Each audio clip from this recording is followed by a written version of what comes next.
College में छुट्टी के बाद सब दोस्त कैफे में जमा हुए। नसीर बहुत अफसरदा बैठा था।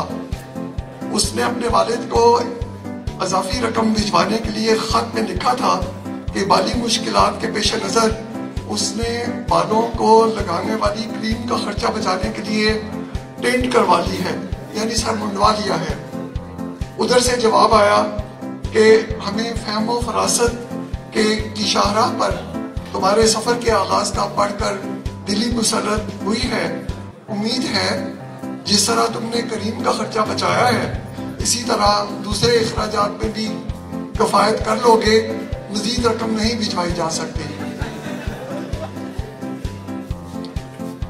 ये दूसरा एक इक़्तिबास है मेरी किताब से, ये बाबुओं के बारे में।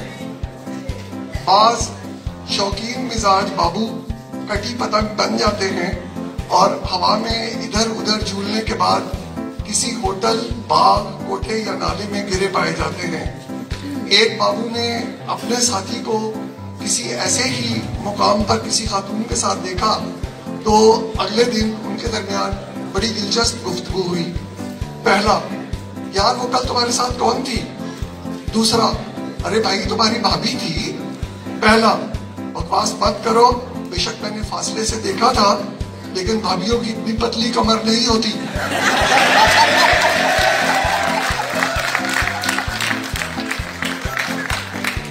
ये मजमून है जन मुरीद, उसका इक़्तिबास है।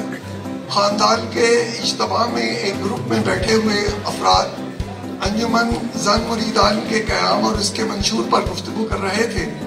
इसी दौरान मेज़बान की वालदा दूर से बातचीत सुनती हुई वहां आई और अपने साहबजादे के कंधे पर हाथ रखकर बोली, ये अंजुमन जरूर बनाओ लेकिन मेरिट का ख्याल रखते हुए मेरे बच्चे को इसका चेयरमैन बनाना। इस पर काफी फासले पर तशरीफ फरमा उसी मेजबान की दादी की आवाज आई, और भूलना मत इंसाफ के तकाजों के मुताबिक मेरे बेटे को इसका सरपरस्ते आला बनाना। हम हुए, तुम हुए कि मीर हुए, उसकी जुल्फों के सब असीर हुए।